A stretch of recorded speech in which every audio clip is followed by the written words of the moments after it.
60 second के अंदर समझते हैं कि आप एक ओपन एआई मॉडल को आप कैसे कॉल कर सकते हो, डायरेक्ट कॉल कैसे कर सकते हो। देखिए सबसे पहला स्टेप क्या है कि आपको एक मॉडल चूज करना है। एक टेक्स्ट बेस्ड मॉडल्स होते हैं, ग्राफिक बेस्ड मॉडल्स होते हैं। जैसे कि मैं यहाँ पे टेक्स्ट बेस्ड में GPT-4o को यहाँ पे पिक कर लेता हूँ। बहुत बेसिक मॉडल है, पुराना मॉडल है, ठीक है। आपको क्या करना है, उस मॉडल को सिलेक्ट करना है। अब ओपन एआई के जितने मॉडल्स जो हैं वो बेसिकली पेड मॉडल्स हैं, इन द सेंस कि आपको स्पेसिफिक मॉडल्स को पे नहीं करना है, आपको ओपन एआई को पे करना है। लेट्स सपोज ओपन एआई आपको बोलेगा कि मिनिमम बैलेंस है $5, तो आपको $5 का रिचार्ज एक तरीके से आपको करना पड़ेगा, kind of a prepaid recharge आपको करना पड़ेगा। अब $5 दोगे, उसके बेसिस पे आपको ओपन एआई क्या करेगा, एपीआई की देगा। अब उस एपीआई की का यूज करके आप ओपन एआई के किसी भी मॉडल को आप कॉल कर सकते हो। लेट्स सपोज मैं GPT-4o को कॉल करता हूँ, तो मुझे वो ही एपीआई की जो है वो यूज करनी पड़ेगी जो मुझे ओपन एआई ने प्रोवाइड करी है। अब मैं क्या करूंगा, लेट्स सपोज मुझे पाइथन फाइल से यूजिंग पाइथन मुझे ओपन एआई को कॉल करना है, ओपन एआई के मॉडल को कॉल करना है, तो मुझे क्या करना पड़ेगा, पाइथन में एक वर्चुअल एनवायरनमेंट बनाना है। उस वर्चुअल एनवायरनमेंट में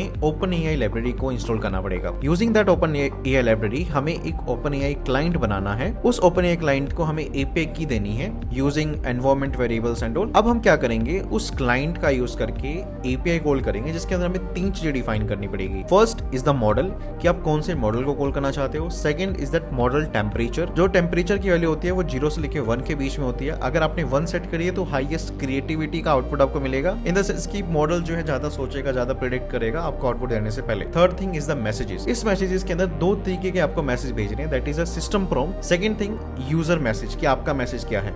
आप ये दोनों चीजें भेजेंगे, आपको रिस्पॉन्स मिलेगा। This way you can call an LLM।